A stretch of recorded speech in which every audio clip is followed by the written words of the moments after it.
Hey, do that intro thing again. Hi guys, welcome. Here we are, Disneylander. Wow.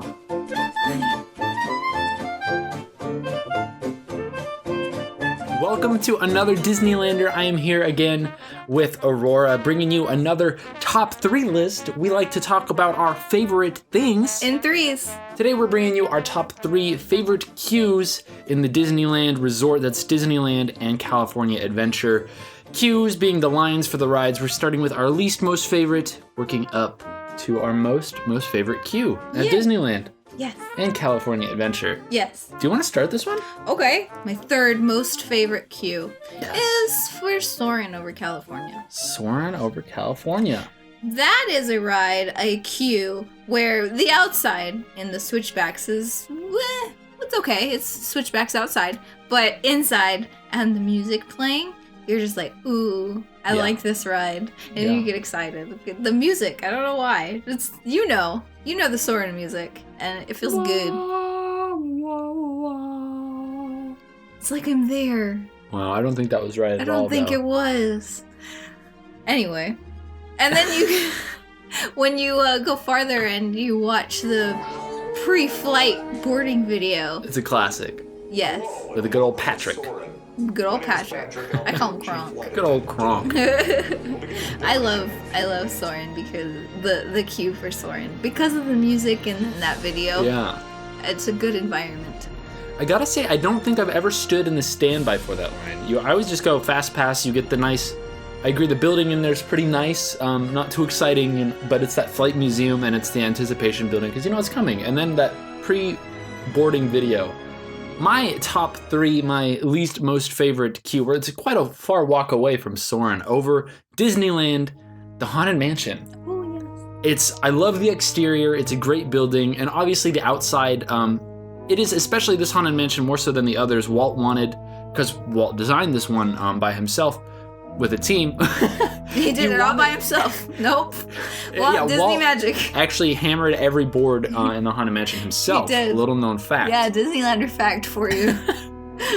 But the exterior doesn't look decrepit. I mean, it's a graveyard. It's kind of eerie because it's like that New Orleans Gothic mansion, but it doesn't look like a falling apart, rotting mansion, which I think is very cool. Mm-hmm. Apart from the ghost horse there's no signs of it being a haunted place. I mean, the graveyard's fun, obviously. You got the gravestones and the funny things to read on all the crypts and everything. So it's outside. Yes. It's a pretty good line. Yes. It's already a pretty good queue outside. Yes. But then I count the inside as the queue as well. You get into that first room, it's dark in there, and then you hop aboard the stretching room, and obviously the narrator starts. The ride kind of begins then, but you're still in line. You're still in line. Because that narrator sticks with you through the end of the ride, but he talks with you in the elevator, he talks with you in the hallway afterwards with the flashing portraits, and then even the room where you're boarding the doom buggies. Yeah. It's all in the heads that, it's so cool. Yeah. It oftentimes, when I was originally thinking of queues, I wasn't considering anything past the front door of the mansion, but it's totally still part of the queue in there. Yeah. It's cool.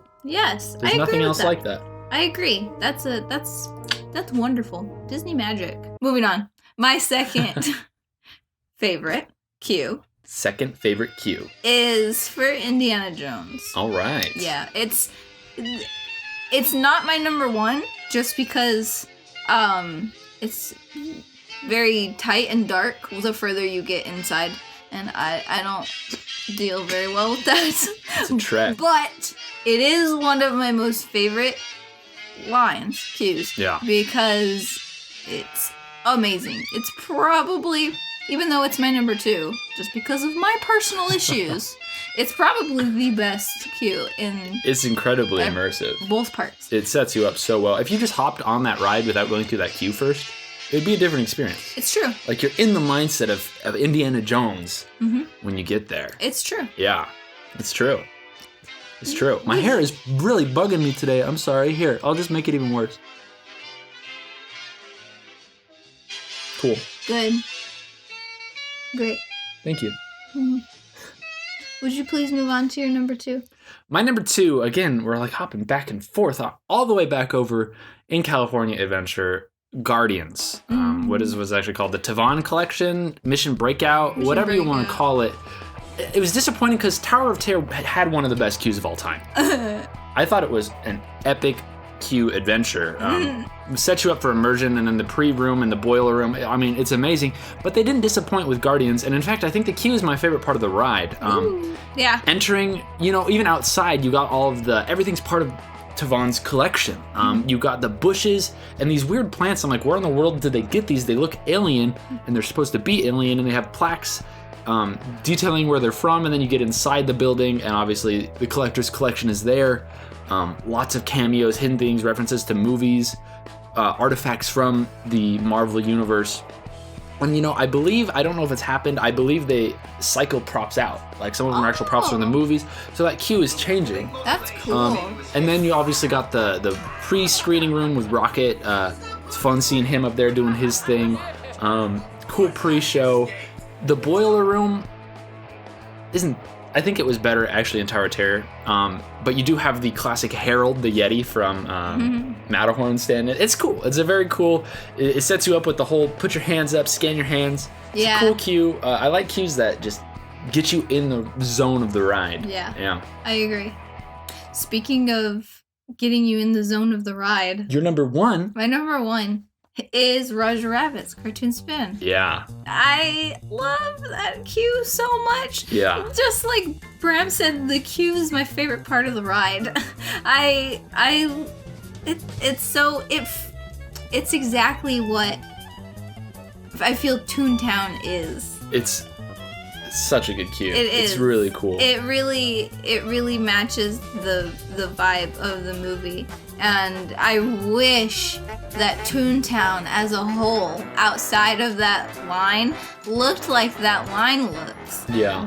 At least a little more than it already does. Right. I mean, Toontown has cute buildings, but I wish there was more just like that queue does. That queue is so toony. It's perfect. So toony. So much to interact with, to look at.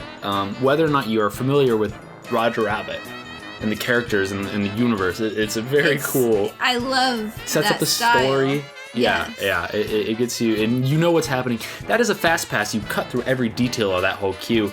No, not worth it. And I gotta say, Roger Rabbit's not on my list, and a lot of my family pretends to hate Roger Rabbit because we had one experience where we stood in that queue for like 40 minutes, and you're saying Indy is dark and cramped. Roger Rabbit is really dark and really cramped, and it's hot in that line. Yeah. And we were 5 minutes from the ride, and it shut down, and now they don't like it anymore. It's a wonderful queue. Just don't stand in it for 40 minutes on a hot day and not ride the ride. And then not ride it. Yeah, that would be upsetting. Have you watched Roger Rabbit? Because you should. It's good. It's a really good movie. Who Framed Roger Rabbit? You need to. It's nice. Yes, please. Okay. This is your homework. If you haven't, go. Do. I'm serious. Okay, number one. I still got my number one. Yes. It's no surprise. Aurora already mentioned it. Indiana Jones. Of course, Temple of the Forbidden Eye. Man, I think that queue, in my opinion, starts the second you walk in Adventureland.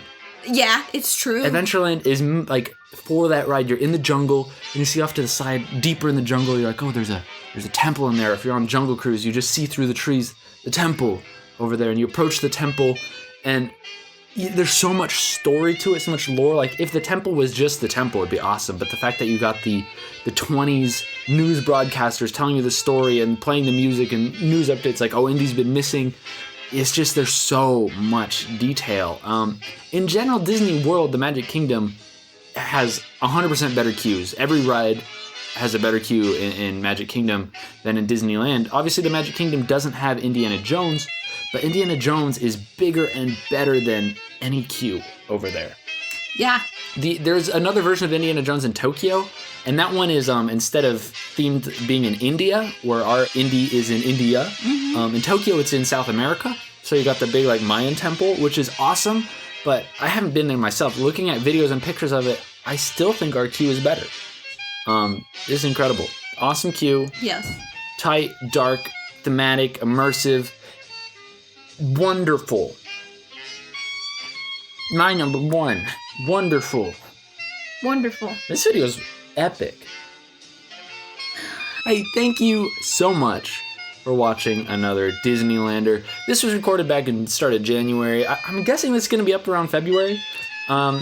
We recorded 2 videos while I was here. The other one's already up, but I've been saving this one. Still trying to go, hopefully at the point this is uploaded, every other Saturday, if not more, a new Disneylander for your eyes and ears and taste? Yeah, if you want to, you can just go ahead, eat your phone, eat your laptop, eat your desktop, eat your television. Touch. And I hope you enjoyed another Disneylander. Thank you. Should I stop recording? You need to do a little bit more work. You need to do your vocal warm-ups. I was great, but you need to step it up. I mean, you're frankly embarrassing me. I mean, we could record it again.